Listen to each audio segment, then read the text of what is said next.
Bonjour à tous, j'espère que vous allez bien. Aujourd'hui, je voudrais vous parler d'une histoire que je me suis fait sur Zilla, ou le Godzilla de 1998. Alors, cette histoire, elle prend place dans la continuité du film de 98 et de la série aussi. Et il y aura aussi quelques connexions avec cette dernière. Donc, commençons. Donc, mon histoire commence 3 ans après la mort du premier Godzilla. On va suivre un peu le deuxième Godzilla, donc Zilla Junior. Un jour, une mutation est détectée dans l'Hudson, et du coup, le HIT, dirigé par Nick Tatopoulos, et l'armée sont envoyés pour arrêter la mutation. Une fois sur place, la mutation se révèle être un Sirex, donc le crustacé mutant est le premier adversaire de Zilla Junior dans la série. Donc l'armée essaye d'arrêter le Sirex, mais sans succès, jusqu'à ce qu'arrive Godzilla, ou Zilla Junior, c'est comme vous préférez. Donc Zilla Junior combat le Sirex et le remet rapidement à sa place, mais il ne le tue pas. Donc ensuite le Sirex est capturé et emmené à l'île aux monstres, donc là où l'armée emprisonne et étudie les mutants dans la série. Cependant, le HIT reçoit presque immédiatement un appel de détresse provenant de Tokyo.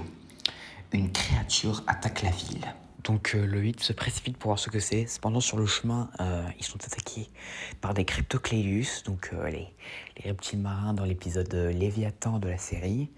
Mais bon, comme le Sirex, ils ne font pas le poids face à Zilla Junior, qui, pour rappel, suit Nick partout, parce que c'est son père adoptif. Bref. Donc le HIT, suivi de l'armée, arrive à Tokyo et découvre que la ville a été ravagée. Et les survivants disent avoir vu une créature semblable à Zilla Junior détruire les buildings et faire d'innombrables morts.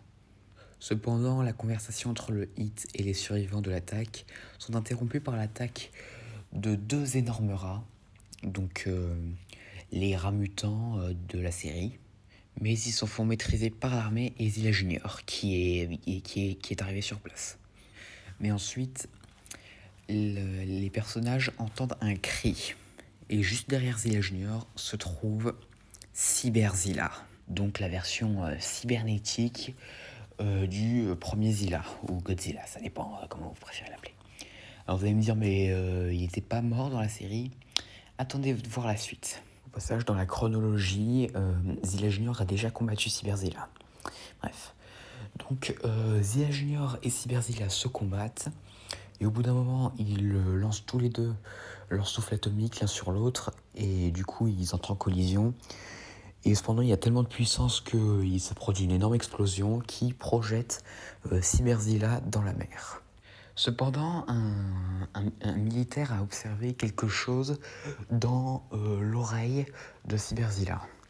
Il le montre à Nick, qui l'identifie rapidement.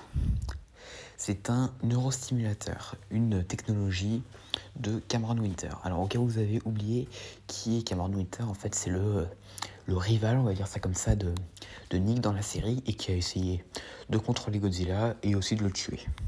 Donc le HIT décide d'aller mettre fin aux agissements de Cameron Winter. Du coup, ils infiltrent la base de ce dernier, mais ils se font capturer. Et là, Cameron Winter dit qu'il a récupéré les restes de Cyberzilla qui étaient restés dans la mer autour de l'île aux monstres dans la série après sa mort et l'invasion alien, et qu'il a reconstruit pour tuer Zilla Junior. Et qu'il a le contrôle total sur lui. Je parle de Cyberzilla, bref. Mais Zilla Junior, qui avait senti que son père adoptif était en danger, arrive et attaque la base. Donc du coup, les soldats de Cameron Winter essayent d'arrêter Zilla Junior, mais ils se font tous décimer, du coup il détruit tout avec son souffle atomique. Et du coup, Cameron Winter décide donc de déployer Cyberzilla pour le tuer. Donc Cyberzilla et Zilla Junior se combattent à nouveau.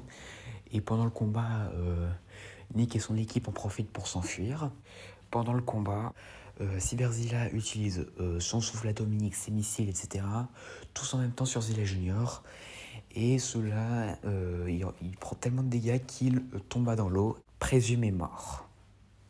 Donc Cyberzilla reçoit pour ordre de tuer le Hit. Donc Cyberzilla se met à poursuivre Nick et son équipe jusqu'à leur base, où il réussit à attraper Nick, et alors qu'il est sur le point de le dévorer, Zilla Junior arrive et sauve son père adoptif. Et oui, il est vivant. Donc Godzilla et Cyberzilla s'affrontent dans un combat épique qui passe de Staten Island à Manhattan. Et entre-temps, Zilla Junior est aussi aidé par les militaires. Et la bataille se termine par la victoire de Zilla Junior sur Cyberzilla. Et cependant, le tuant, ça a détruit aussi ce qui permettait de contrôler Cyberzilla. Et du coup, le contrôleur de Cyberzilla explose, et cela tue Cameron Winter. Cyberzilla était vaincu, et Zilla Junior put savourer sa victoire. Voilà, c'était mon histoire sur Zilla, ou le Godzilla 1998. J'espère que cette vidéo vous aura plu. N'hésitez pas à me dire ça dans les commentaires, et à la prochaine.